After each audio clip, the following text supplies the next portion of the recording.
Good morning. It is 7 o'clock a.m. on Monday, March 27th, 2017. I'm Christiana Ellis, and I decided to install an iTunes update before recording this video and regretted it because it took a long time.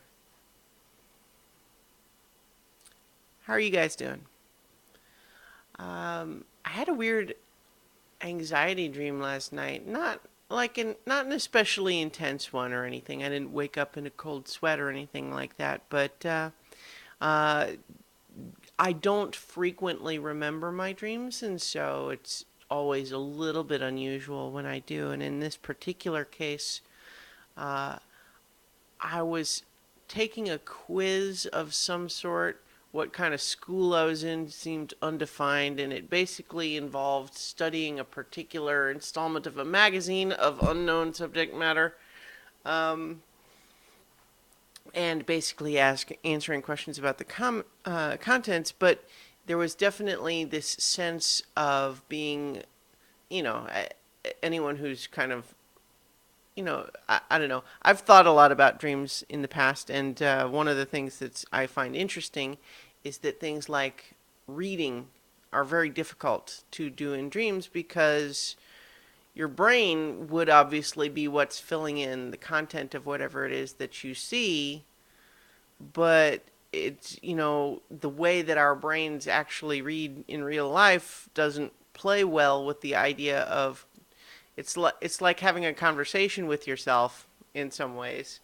um, but the speed at which the different pieces happen makes the reading in a dream difficult because things shift around and stuff like that. And so what the problem I was having in the dream was that I was supposed to be reading this magazine in order to answer questions about it, and I just couldn't make myself get any information out of it, and it was very frustrating. Yeah, so that was weird. Um in any case, I also spent part of the weekend watching about the first half of Marvel's Iron Fist on Netflix. I've seen up through episode 7 now. And as I expected, based on a lot of the online discussions going on around the internet, my expectations were lowered. You know, um, a lot of people not enjoying it. A lot of people have criticisms and so on. And then mostly what I saw from people defending it were saying it's not that bad.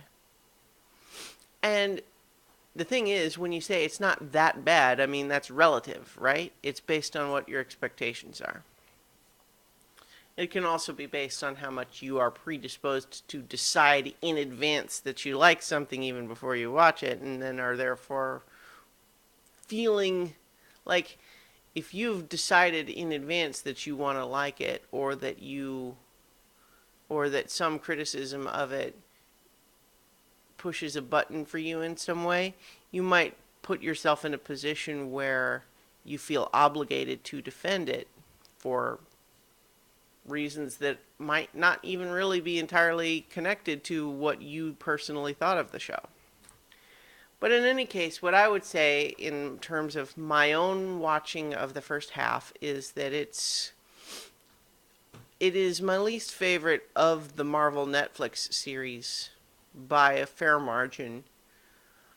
Which is not to say it has nothing good in it, but it made some weird creative choices that I think were a mistake.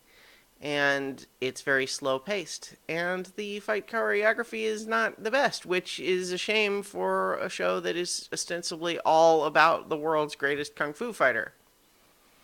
Seems like the fight choreography is what you would really want to put your effort into for that, personally. I mean, that just seems like that ought to be a higher priority for this show than for the others, and yet the fights in Daredevil were way better than this. At least the ones I've seen so far in the first half of the season.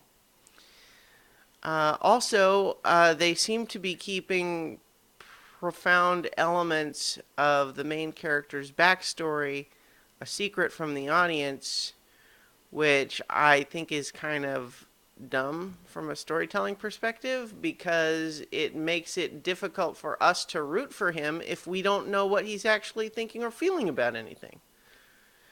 And as I'm kind of trying to pick up on the clues, it seems like what they're ultimately going for is him feeling conflicted between these two, the push and pull of these two parts of his life. And it's like, okay, that's a reasonable conflict to have, but I don't feel like they're telling that very effectively. Not to mention the idea that supposedly this character lived in New York as as a rich kid until he was 11 or so, and then spent 15 years in this monastery, which we only get like very sporadic hints of what that was like, which again I think is a mistake, that we don't know what he is dealing with. And maybe they want to eventually reveal that, but they're forcing us to speculate, or to just operate with no knowledge early on. And so but I mean, when he shows up, I just, like, the way he acts, I don't believe it. I don't believe that that's what he's dealing with. Basically, in the show, they have him say at one point that he has never driven except for one time where he sat on his dad's lap as a little kid. And yet we see him driving a car pretty effectively after having stolen it. We see him driving later with no issues. We see him using computers with no issues. And like, they keep trying to force this this awkwardness, the idea that he doesn't know how to act because he lived in a monastery for 15 years, except that the way he acts weird doesn't read as naive, earnest, trying to actually figure out how to do something. It reads as the writers wanted him to do something specific for a scene, and so they made him do it, and because it comes across as weird, they use that background as an excuse. Like, just for example, him just randomly, he tries to meet up with childhood friends, assuming that they would welcome him home. They don't. They treat him like he's crazy because he looks and acts crazy and does not say reasonable things, and physically attacks the security guards who attempt to stop him. And then his immediate response on that not going well is to go break into his old house.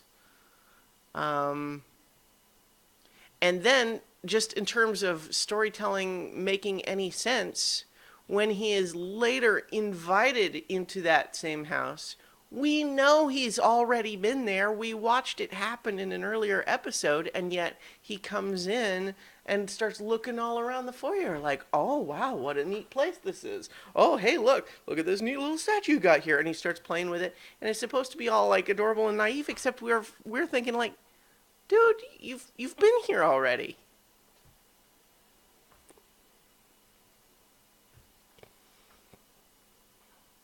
So I don't know. It's not, like, it's got some high points. It's got some bright spots in it. It's not completely terrible, and I am going to go ahead and watch the rest, especially because I'm invested in the Defenders universe. But boy, it just has some sloppy storytelling in it, and it's very slow paced. There's a lot of repetition in it. Scenes just take a long time to happen. Characters don't act like people. And that doesn't just apply to Danny, it applies to pretty much every character. Even, I think, my favorite new character, who is Colleen Wing, is given some pretty inconsistent things to do a couple of times. And you could write that off to, like, characters being complex, but, like, it doesn't feel that way to me. It feels like, well, what did the writer need them to do in this scene? And, but, yeah, so, it's not great, but I'm going to watch the rest. And it does have some things about it, and ultimately what it comes down to is, depending on what your expectations are or what you want this show to be, Could you say it's not that bad? Well, it depends on what that is, you know? It's like if you're reading some review that calls this show like the worst television show that's ever invented, well, yeah, it's not that bad. But does that make it good? I would say no.